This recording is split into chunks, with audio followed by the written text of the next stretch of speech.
বিসমিল্লাহির রহমানির রহিম। আমাদের যে এখানে কেন্দ্র ছিল আল্লাহ ফরহাদ আলী মেমোরিয়াল ডিগ্রি কলেজে, এই কেন্দ্র যাতে পূর্ণ বহাল থাকে সেই জন্যে আজকে ছাত্র সমাজ, অভিভাবক, এলাকার মুরব্বি সবাই একত্রবদ্ধ হয়েছে। যদি আমাদের এলাকায় কেন্দ্র আবার পুনর্বহাল না হয়, ভবিষ্যতে আমরা কঠিন কর্মসূচি দিব। আমাদের এলাকার মুরব্বী, ছাত্র সমাজ আমরা ঐক্যবদ্ধ আছি। আমাদের এলাকায় কেন্দ্র অবশ্যই পুনর্বহাল করতে হবে, আর আমরা কোনো কিচ্ছু চাই না। আমাদের এলাকায় পুনর্বহাল করতে হবে। আর একে যে নকল চলেছে, যারা নকলের সাথে সম্পৃক্ত ছিল তারা ভুক্তভোগী, তাদেরকে বিচারের আওতায় আনা হোক। এই সাধারণ ছাত্রদের কোনো দোষ নেই। এই সাধারণ ছাত্ররা নকল মুক্ত ভাবে এখানে পরীক্ষা দিতে চায়। এই সাধারণ ছাত্ররা নকল পছন্দ করে না। যারা নকলবাজিদের সাথে ছিল তাদেরকে বিচারের আওতায় আনা হোক। যারা নকলের বাজিদের সাথে ছিল তাদের জন্য আবার সাধারণ শিক্ষার্থীরা কেন ভুক্তভোগী হবেন? সাধারণ শিক্ষার্থীদের কোনো দোষ নেই, এলাকাবাসীদের কোনো দোষ নেই।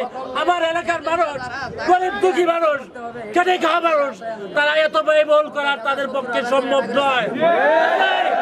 আমাদের কেন্দ্র যদি পূর্ণবহাল না হয়, আমরা ভবিষ্যতে বড় ধরনের কর্মসূচি দেব।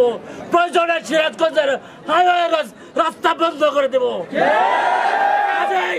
আপনাদের কাছে, সাংবাদিক মাধ্যমের মাধ্যমে, সরকারের কাছে, প্রশাসনের কাছে আমার জোর দাবি, অতি বিলম্বে আমাদের কেন্দ্র আবার পুনর্বহাল করা হোক। যদি পুনর্বহাল না করা হয়, আমরা সিরাজগঞ্জের হাইওয়ে রাস্তা ব্লক করে দেব। আমাদের কেন্দ্র এখানে আসতেই হবে। এই বলে আমার সংক্ষিপ্ত বক্তব্য শেষ করছি। বাংলাদেশ জিন্দাবাদ। রহমানির রহিম। উচ্চ মনসুর আলী জাতীয় বিদ্যালয়, আমাদের Farhad Ali Memorial degree college, আমাদের কেন্দ্র চলে গেছে। আমাদের প্রাণের দাবি, আমাদের এলাকাবাসীর দাবি। আমরা নদী এলাকায় বসবাস করি। 300 মেয়ে এবং 400 ছাত্র, এবং আমাদের সময় লাগে এই নদী পার হইতে। দেখা যায় 3 ঘন্টা, 3.5 ঘন্টা অভিভাবকরণ লাগে। আমাদের কখন ঝড় ভয়, কখন বৃষ্টি এসে, কখন আমাদের নদী এলাকায় আমরা এই দুর্যোগে পড়ি, এটা আমাদের কোনো জানা নাই। আল্লাহ ছাড়া আমাদের কোনো ব্যতীত নাই। আমরা এই পোলাবান নিয়ে যদি আমরা এই দুর্যোগ এলাকায় পড়ি, তাহলে আমাদের দেখা যায় যে আমাদের পোলাবান নিয়ে এই নদীর ভিতরে আমাদের কোনো উপায় থাকে না। কাজে আমাদের প্রাণের দাবি, আমরা এই কেন্দ্ররা ফিরে চাই আপনাদের কাছে, প্রশাসনের কাছে আমরা প্রাণ দাবি। আমার এই বলে আমার বক্তব্য শেষ। আসসালামু আলাইকুম।